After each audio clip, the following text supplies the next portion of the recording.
Bien, queridos hermanos, vamos hoy a continuar con este libro de Efesios y vamos a leer el versículo 11. Para eso lo vamos a leer, dice: por tanto, acordaos de que en otro tiempo vosotros, los gentiles, en cuanto a la carne, erais llamados incircuncisión por la llamada circuncisión hecha con mano en la carne. Recordemos un poquito, hermanos, lo que venimos hablando en el capítulo anterior, que los gentiles eran llamados la incircuncisión por los judíos circuncisos. Recordemos que los gentiles eran todos aquellos pueblos, naciones que no fueran judíos.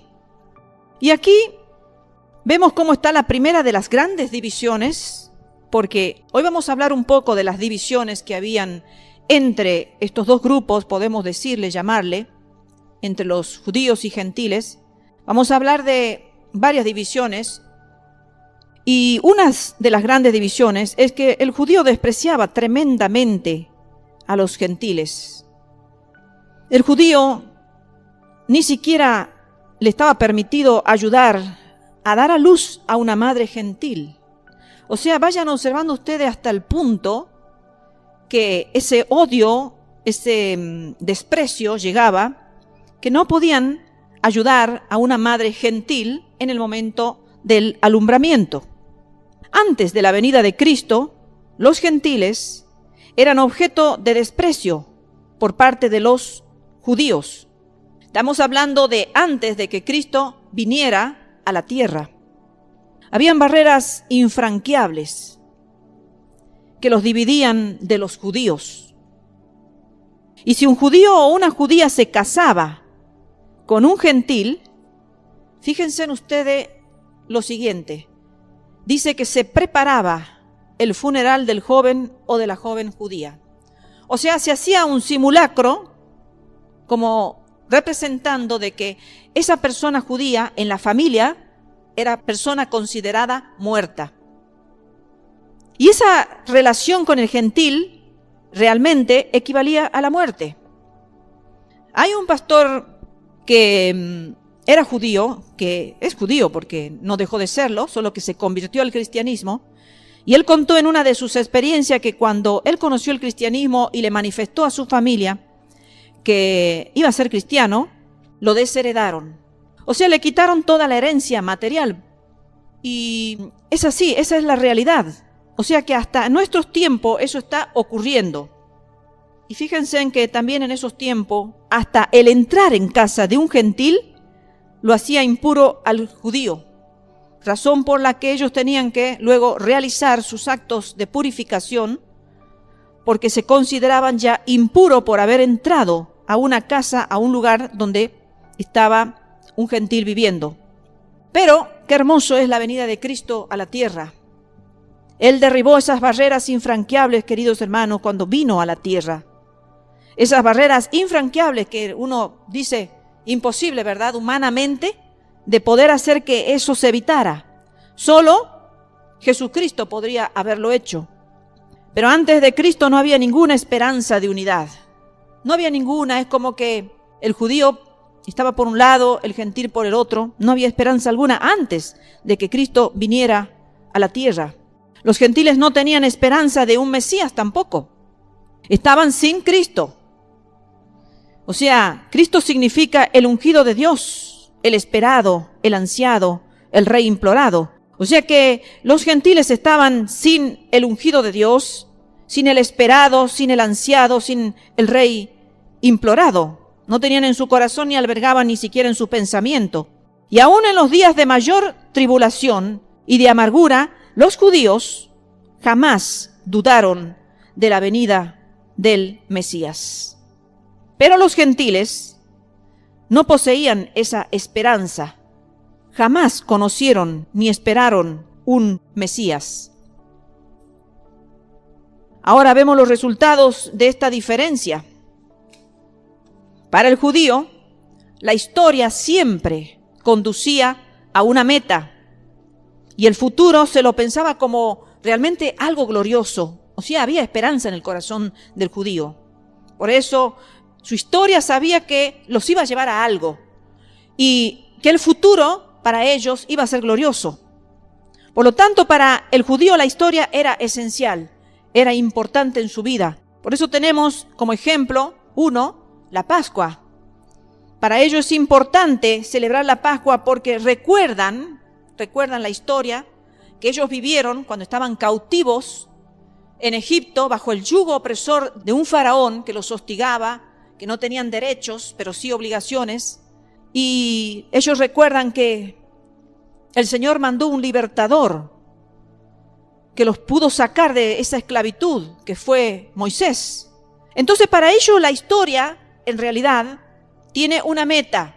Ese libertador, Moisés en ese entonces, los iba a llevar a una tierra prometida, donde Dios le había prometido llevarlos a una tierra donde iba a fluir leche y miel. Pero para los gentiles, la historia no se dirigía a ninguna parte. O sea, según los estoicos, tenían una teoría de la historia algo así como cíclica. Creían que la historia seguía su curso durante 3000 años. Luego, todo el universo era reducido a llamas por un cataclismo y entonces el proceso comenzaba de nuevo con los mismos acontecimientos y la misma gente repitiéndose exactamente. Hay pensadores en el presente que también tienen esta forma de analizar mentalmente porque justamente esto es algo razonado. Porque nosotros los hijos de Dios pensamos las cosas de otra manera. La diferencia entre una y otra concepción entre el gentil y entre el judío es realmente bastante grande.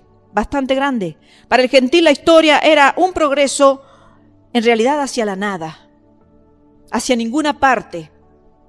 Pero para el judío, uno marcha hacia Dios. Para el gentil, la vida, literalmente, no valía la pena vivirse.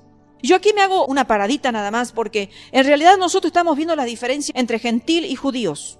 Pero también podemos verla a esta realidad en nuestras vidas. Muchos que hoy son cristianos, en otro tiempo estuvieron fuera del cristianismo, en el reino de la tiniebla. Y podemos decir que no solamente el gentil de esas épocas, sino en el presente muchas personas, también la vida no vale la pena vivirla. Pero volvamos ahora a lo que estamos viendo, las diferencias entre judíos y gentil. Para el judío, la vida era el camino hacia una vida superior. Y para el cristiano también. La vida, si sabemos que en algún momento tendrá su final, que de alguna forma nos iremos de esta tierra, pero sabemos que nuestro camino nos lleva hacia la patria celestial, al encuentro de nuestro Señor, de nuestro amado.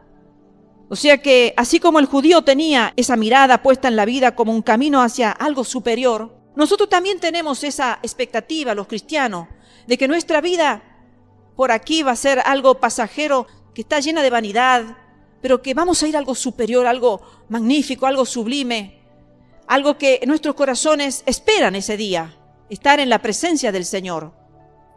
Pero continuemos con el gentil o el pagano, porque pagano significa todo aquel separado de Dios, porque ellos, ya vamos a ver, no tenían pensamiento de Dios. Era todo un pensamiento terreno. Entonces, para el gentil o pagano, la historia era como el girar de una rueda de la fortuna, donde quizás la vida caía donde caía, tocaba lo que tocaba vivir. A uno le tocaba una fortuna, a otro le tocaba otra fortuna. Entonces, para ellos era algo así. Y para el judío, la historia en realidad era el camino hacia Dios.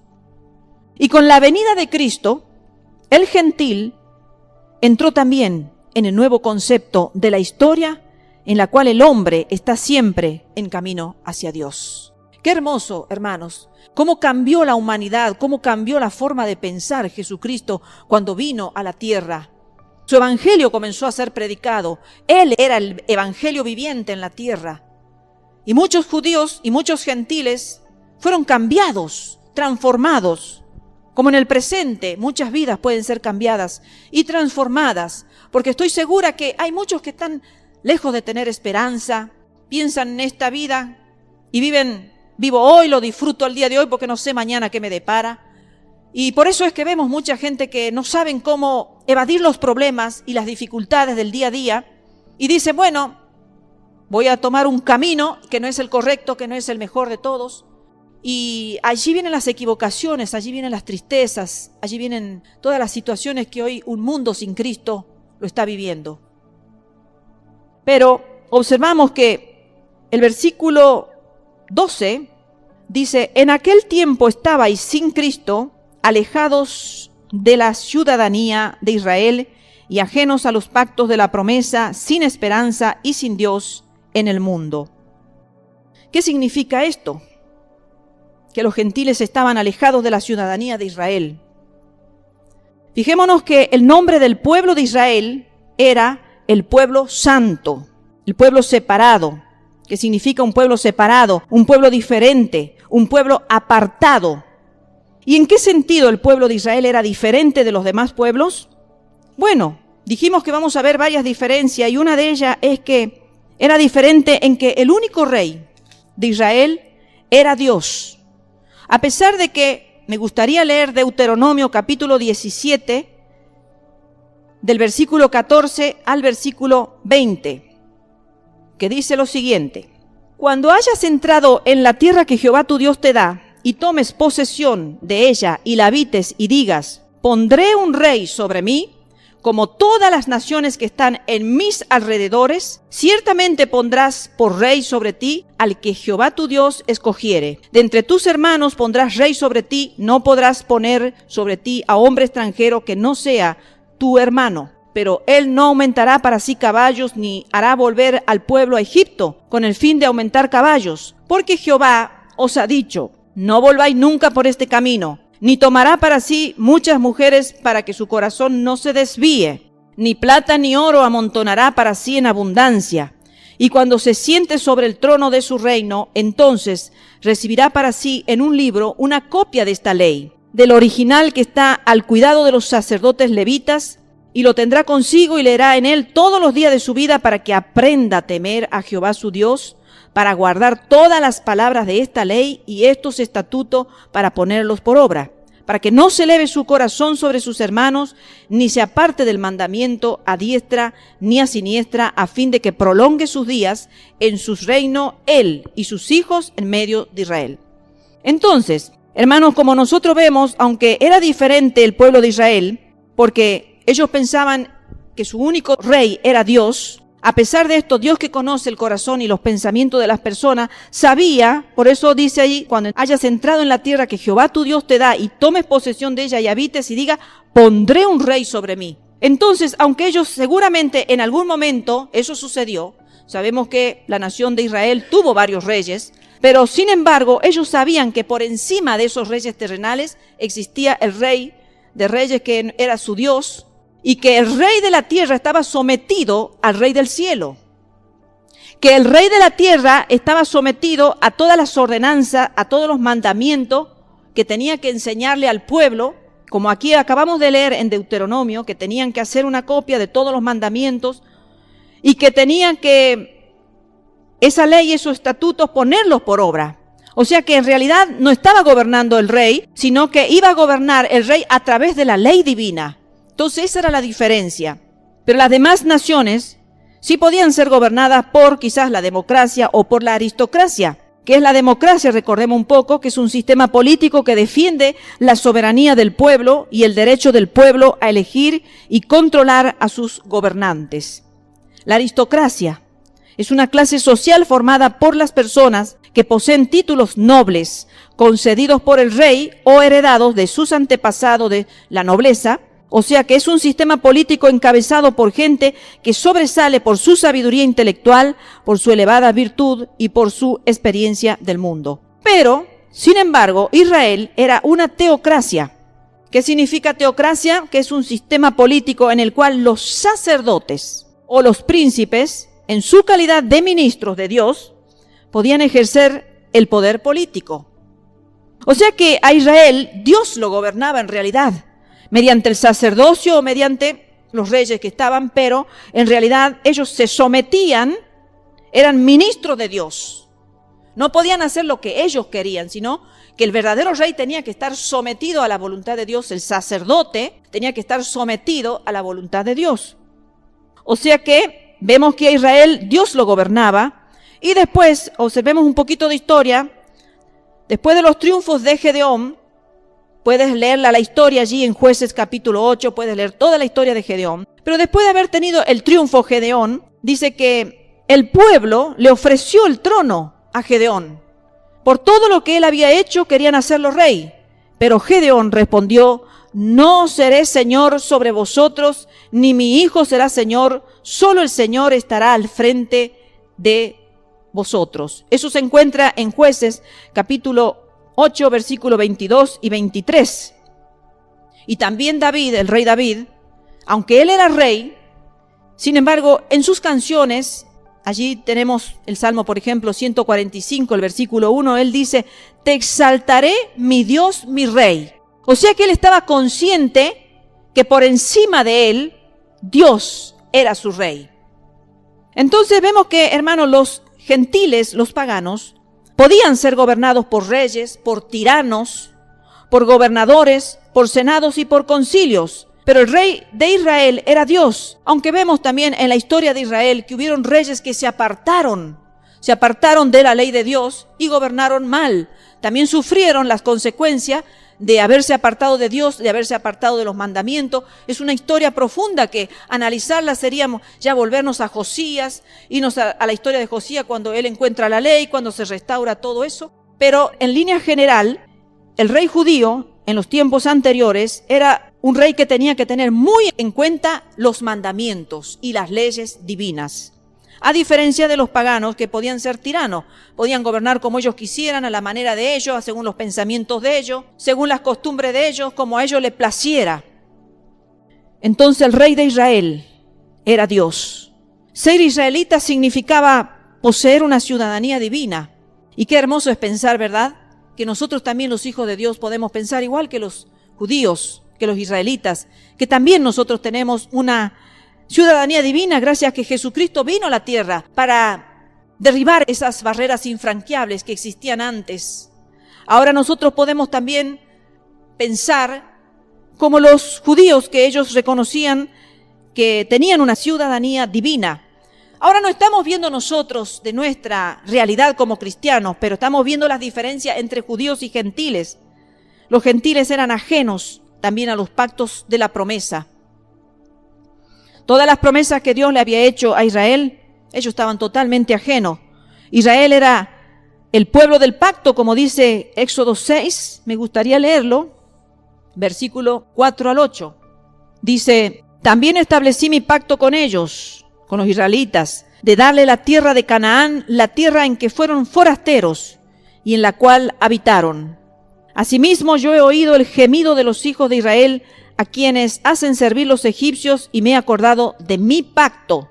Por tanto dirás a los hijos de Israel: yo soy Jehová, y yo sacaré de debajo de las tareas pesadas de Egipto, y os libraré de su servidumbre, y os redimiré con brazo extendido y con juicios grandes. Y os tomaré por mi pueblo, y seré vuestro Dios, y vosotros sabéis que yo soy Jehová, vuestro Dios, que os sacó de debajo de las tareas pesadas de Egipto, y os meteré en la tierra por la cual alcé mi mano, jurando que la daría a Abraham, a Isaac y a Jacob. Y yo os la daré por heredad, yo Jehová.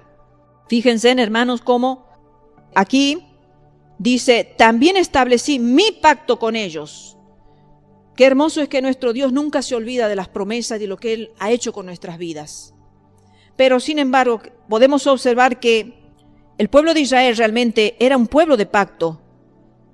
Pero esto no solo le daba privilegios de poder considerarse que tenían una ciudadanía divina, que eran un pueblo santo, un pueblo apartado, privilegiado, podríamos decir. Claro que lo era, pero esto no solamente de ser un pueblo de pacto le daba privilegios, sino que también tenían obligaciones. Tenían que guardar la ley dada por Dios. Y nosotros, hermanos, los hijos de Dios, también tenemos un privilegio hermoso por ser llamados hijos de Dios. Pero también tenemos obligación, y la obligación nuestra es responder a la palabra de Dios, es vivir conforme a la palabra de Dios. Pero sigamos con el pueblo de Dios y con los gentiles. El pueblo de Dios aceptó el pacto y sus condiciones. Allí en Éxodo capítulo 24, versículo 3 y 7, el versículo 3 dice: y Moisés vino y contó al pueblo todas las palabras de Jehová y todas las leyes. Y todo el pueblo respondió a una voz y dijo: haremos todas las palabras que Jehová ha dicho.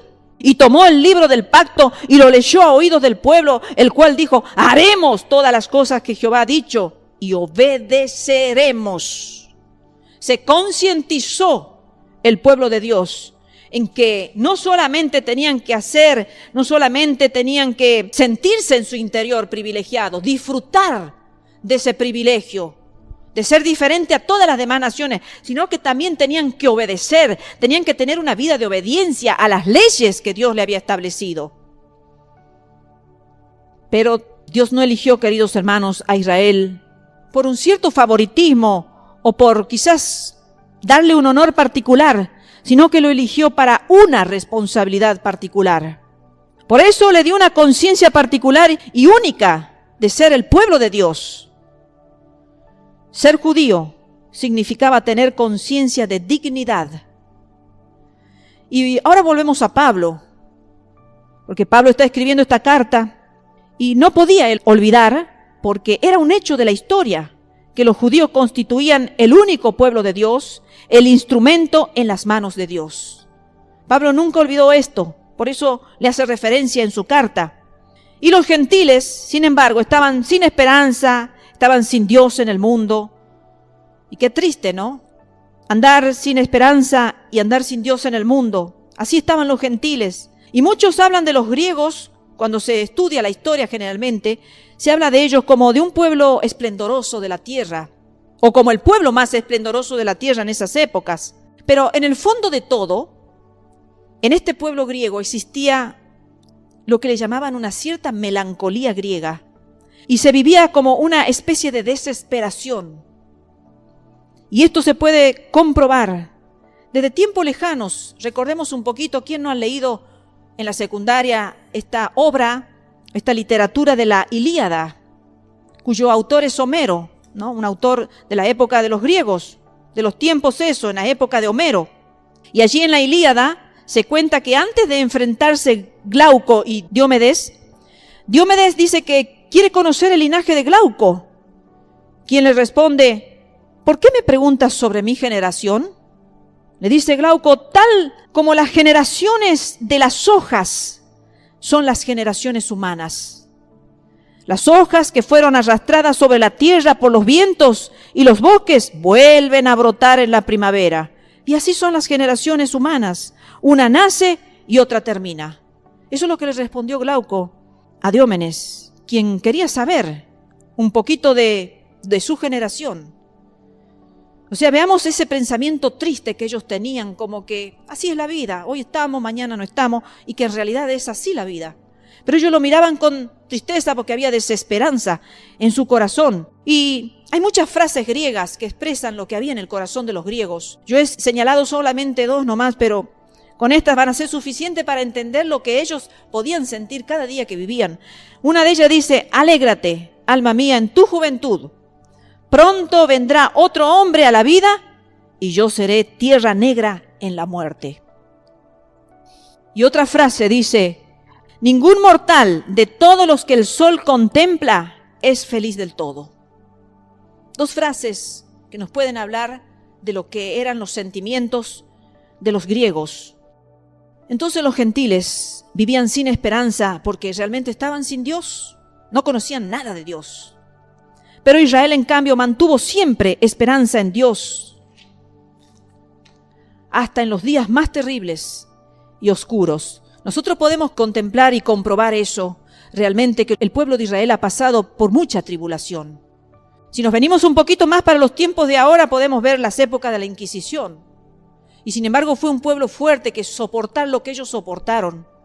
Algunos dicen que los cristianos soportaron más, que en esa Inquisición también murieron muchos cristianos, de lo cual no se hace alusión ni referencia. Pero como ahora estamos hablando solamente de los judíos, con respecto a los gentiles y las barreras infranqueables que habían en otros tiempos, podemos ver que realmente fue un pueblo que si subsiste y que vive hoy fuerte y poderoso, como una nación fuerte y poderosa, es porque realmente ellos tenían a Dios, que es el que los sustentaba en sus vidas. Tenían esa conciencia divina, tenían ese poder de lo alto.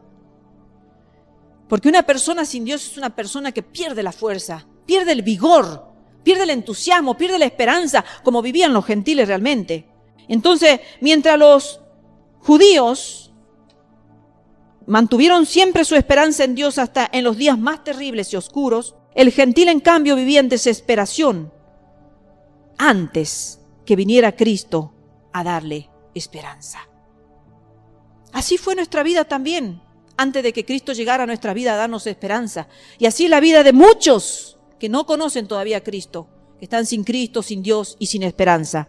Entonces, hermanos, ¿podemos realmente nosotros tomar el ejemplo de los judíos, verdad, hermanos? Claro que sí. Es un pueblo que ha resistido, que se ha mantenido fuerte, porque esa conciencia de tener a Dios en su vida los ha hecho soportar muchas tribulaciones. Por supuesto, hay muchos judíos ateos, pero nosotros no estamos hablando de los judíos ateos. Estamos hablando de ese pueblo que creyó en Dios, que creyó en el pacto de Dios. Entonces, qué hermoso, hermanos, que el fin de las barreras lo logró Jesucristo. Los hombres, por más que se hubieran esforzado, nunca lo hubieran logrado, porque existían odios entre ellos. No se soportaban, no se podían ver y hasta se mataban.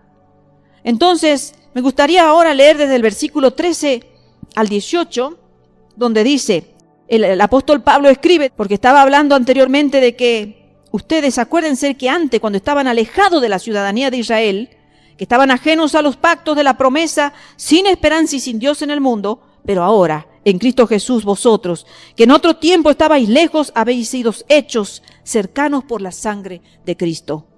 Porque Él es nuestra paz, que de ambos pueblos hizo uno, derribando la pared intermedia de separación, aboliendo en su carne las enemistades, la ley de los mandamientos expresados en ordenanzas, para crear en sí mismo de los dos un solo y nuevo hombre, haciendo la paz. Y mediante la cruz reconciliar con Dios a ambos en un solo cuerpo, matando en ella las enemistades, y vino y anunció las buenas nuevas de paz a vosotros que estabais lejos y a los que estaban cerca. A los que estaban lejos hacía referencia a los gentiles y a los que estaban cerca haciendo referencia a los judíos. Ya hemos visto cómo los judíos odiaban y despreciaban a los gentiles. Ahora Pablo ya empieza a mostrar cómo ese odio ya ha sido muerto. Ahora ha venido a tomar una nueva dimensión que es la unidad. Pablo dice que aquellos que estaban lejos han sido hechos cercanos en el versículo 13. Y fíjense en que en Isaías, capítulo 57, versículo 19, allí el profeta Isaías oyó decir a Dios lo siguiente: paz, paz al que está lejos y al que está cerca. O sea, el profeta Isaías en esos tiempos ya escuchó, dice, sus oídos escucharon a Dios decir que tenía que haber paz al que está lejos y al que está cerca. Y cuando los rabinos hablaban sobre un convertido al judaísmo, decían que el prosélito, o sea, el seguidor, el discípulo de la fe, había sido traído cerca. Ese que se hizo un discípulo, ese que se convirtió al judaísmo, fue traído cerca. O sea que ellos también tenían esa conciencia de que los gentiles estaban lejos y que ellos eran los que estaban cerca. ¿De quién? De Dios. Y Pablo lo grafica un poco más diciendo que en el versículo 14, la pared intermedia de separación ha sido derribada. Queridos hermanos, hemos visto el pensamiento de los judíos y hemos visto el pensamiento de los gentiles. ¿Cuál es el pensamiento nuestro? Hemos visto realmente una barrera de separación, una diferencia abismal entre ambos pueblos. Nosotros también hemos sido acercados a Dios. También hemos sido acercados a Cristo a través de la sangre de Jesucristo derramada en la cruz del Calvario. No vamos a seguir hablando de otras diferencias, lo vamos a dejar para una prédica posterior, porque en realidad quiero que guardemos en nuestro corazón estas diferencias abismales que en un tiempo fueron infranqueables porque no existía el Salvador todavía. No existía Jesucristo que bajara a la tierra, que estuviera aquí, que muriera y que derramara su sangre para hacernos un pueblo, para hacernos solo un pueblo. Pero ahora nosotros vivimos en la gracia y hemos conocido el amor de Cristo, hemos conocido el amor de Dios a través de Jesucristo y hemos decidido que ya no iba a haber más separación de nosotros con Dios ni de nosotros con los seres humanos. Que ya no íbamos a aborrecernos los unos a los otros. Íbamos a seguir la ley de Jesucristo cuando dijo: amarás al Señor tu Dios con todo tu corazón y con toda tu alma, con toda tu mente y con toda tu fuerza. Y amarás también a tu prójimo como a ti mismo. Cosa que antes no se expresaba ni se decía. Antes no existía esa palabra de amor, de acercamiento. Pero ahora nosotros hemos sido acercados a Dios a través de Jesucristo. Hemos sido acercados también a través de la sangre del Cordero. Que podamos reflexionar en este profundo pensamiento que algunos no lo tienen en cuenta porque toman en vano la muerte del Señor Jesucristo y algunos hasta pisotean la sangre del Señor Jesucristo. Pero no nos olvidamos que eso nos ha traído cerca de Dios. Nos ha hecho ser también un pueblo con ciudadanía divina. Cuando nosotros también, en otro tiempo, como el apóstol Pablo decía, recuerden cuando ustedes también en otro tiempo estaban lejos, mas han sido acercados a través de Jesucristo. También nosotros en un tiempo estábamos lejos, en nuestros delitos, en nuestros pecados, en nuestros pensamientos. ¿Y cuánto andan así en el mundo? ¿Cuándo andan así en este mundo? Igual que los gentiles de esa época, que andaban sin esperanza, pensando la historia es una rueda de la fortuna, que vamos viviendo y van sucediendo las cosas. Y muchos han pensado quizás, la vida hoy es, mañana pasamos a ser una tierra como al principio lo éramos.